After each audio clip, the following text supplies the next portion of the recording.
Bom, vamos mergulhar de cabeça nessa história. Sejam bem-vindos a mais uma das nossas análises. Hoje a gente vai explorar um ensinamento incrível do dia 9 de maio de Sri Satya Sai Baba.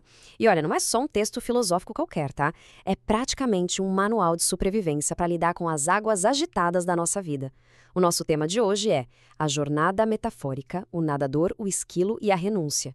A gente vai ver como regras básicas da física e fábulas antigas têm tudo a ver com o nosso progresso interno. O clima aqui é de calma, sabe? Uma reflexão profunda sobre como olhar o passado e as nossas pequenas ações com outros olhos. Para começar a entender isso tudo, a gente precisa focar numa imagem bem forte. O texto traz exatamente a seguinte frase: o nadador no rio precisa afastar a água à sua frente e empurrá-la para trás para que possa avançar em linha reta e com rapidez. Quem já tentou nadar num rio ou até numa piscina sabe muito bem do que estamos falando. É uma lei física, pura e simples. Não tem como ir para frente sem deixar algo para trás. A água tem que passar pelo corpo e ser empurrada para o passado, literalmente. Se a gente tentar segurar a água, a gente fica travado no mesmo lugar. É uma metáfora simplesmente brilhante para a forma como a gente lida com as nossas memórias e experiências, não acha? Então, vamos à primeira parte, o peso do passado, e essa nossa grande tendência humana de acumular as coisas. Aqui a gente vê um contraste bem interessante. De um lado, existe aquele hábito super comum de colecionar tudo, né? Acumular posses materiais, guardar ressentimentos e até mesmo ficar se agarrando em vitórias antigas. É que a sociedade meio que ensina a gente a ter orgulho daquilo que a gente segura com unhas de dente.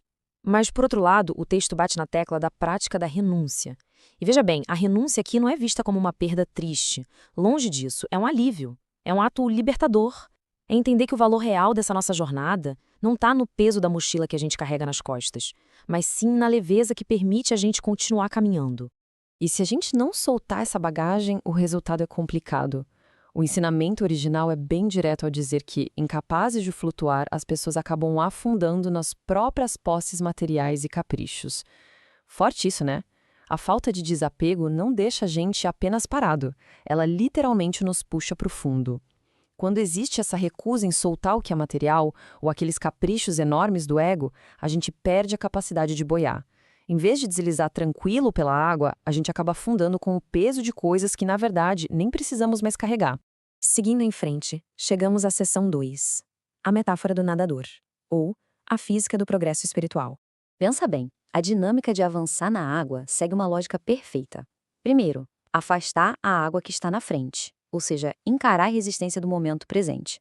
Segundo passo, empurrar essa mesma água lá para trás. Esse é o momento do desapego, de deixar o que passou no passado, de verdade. E por último, o terceiro passo, avançar em linha reta, que é a consequência matemática de ter feito as duas primeiras coisas. O paralelo que Sai Baba faz aqui é muito certeiro. Deixar o passado para trás não é só um conselho de terapia, é a mecânica básica e necessária para ganhar qualquer tipo de impulso real na vida. Sendo assim, o desapego funciona como o motor principal de todo o nosso progresso. O texto lembra uma coisa essencial. Para progredir, mesmo que seja só 1 centímetro, é preciso dar essa abraçada. É preciso empurrar a água para trás.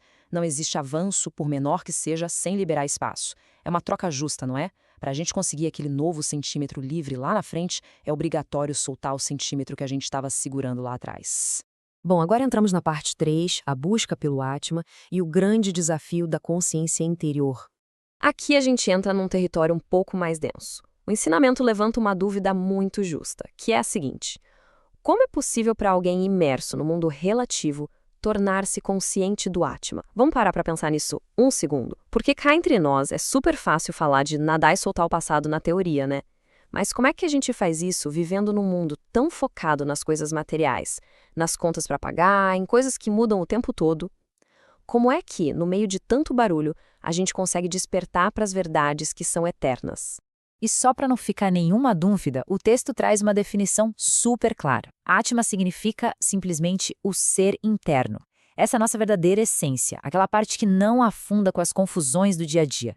O objetivo dessa tal renúncia não é deixar a gente vazio por dentro, mas sim tirar aquele peso todo que não serve para nada.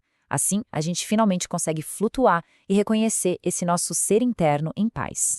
Diante de um objetivo gigante desses, é super normal achar que é uma missão impossível.